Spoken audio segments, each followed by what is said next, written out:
Donc si vous adorez un Dieu qui a mangé, qui a dormi, qui s'est lavé, qui a marché, qui a respiré, qui est né, c'est un faux Dieu. Mais pas la lecture. Allah, Il dit c'est lui, Allah. point de divinité à part lui. Il dit point, il n'a pas dit pas. Il dit point de divinité à part lui. Le vivant, Le vivant. celui qui subsiste par lui-même. Celui qui subsiste par lui-même. Ni sommeil, ni somnolence ne le saisissent. Voici les critères. Voici les critères d'un véritable Dieu. Il dit ni sommeil, ni somnolence ne le saisissent. C'est-à-dire lui, il ne dort pas et il n'a pas sommeil. Et c'est-à-dire le fait même d'avoir sommeil déjà est une faiblesse de l'homme. Donc c'est-à-dire, si toi ton Dieu a une fois eu sommeil, si toi ton Dieu a une fois dormi, sache que lui c'est pas Allah. C'est pas le vrai Dieu qu'on doit adorer. C'est pas le créateur des cieux et de la terre. Parce que le créateur des cieux et de la terre, c'est lui qui a créé le sommeil. Alors s'il est le créateur du sommeil, il ne peut pas se laisser massacrer par l'œuvre de sa créature. C'est-à-dire, au grand jamais, le sommeil peut avoir le dessus sur le créateur. Parce que c'est lui qui commande le sommeil, c'est lui qui dirige le sommeil, c'est lui qui maîtrise le sommeil, et c'est lui qui est le fondateur, créateur du sommeil. Donc si tu adores un Dieu qui a dormi, mon frère, il faut te revoir. Voilà pourquoi ils n'aiment pas notre tête, ils n'aiment pas nos bouches. Parce que bizarrement, les dieux qu'ils adorent, on dit un jour, il était dans le bateau. Le bateau était en train de chavirer.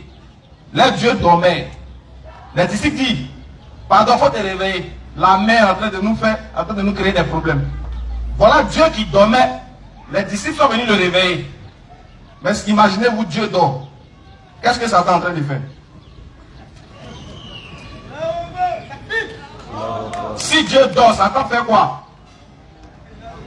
Ils ont réveillé eux là, Dieu là, ils l'ont réveillé. Pardon, il faut te réveiller, c'est gâté sur nous. Et puis imaginez Dieu qui se réveille, il se tire. Il baille un peu. Quelle faiblesse. Et c'est cela que vous adorez. Voilà pourquoi il dit vous êtes comme du bétail, vous êtes comme les bœufs.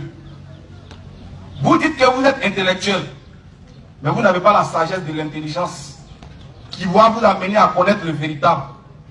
Car si vous connaissez le véritable, c'est dans ce véritable-là que vous aurez la vie éternelle. C'est-à-dire tu peux avoir tout le bagage intellectuel que tu veux, toute la richesse que tu veux, toute la beauté que tu veux. Mais si tu ne connais pas Dieu, tu es un gaou. Vas-y.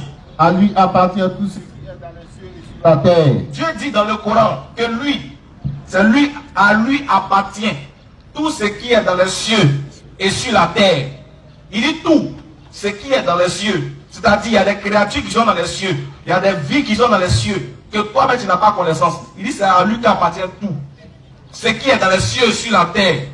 Donc en dehors de lui, si tu dis que Allah n'est pas le vrai Dieu, lui il dit c'est à lui qu'appartient les cieux et la terre. Bon, il faut nous présenter ce que toi ton Dieu a créé une fois, on va voir. En dehors des cieux et de la terre. Maintenant si tu refuses de croire en Allah, j'ai l'habitude de vous dire, quand tu n'aimes pas quelqu'un, tu ne manges pas sa nourriture. Quand tu n'aimes pas quelqu'un, tu n'utilises pas sa chose. Si tu dis qu'Allah n'est pas ton créateur, que tu ne l'aimes pas, tu fais quoi sur sa terre? Il faut quitter là.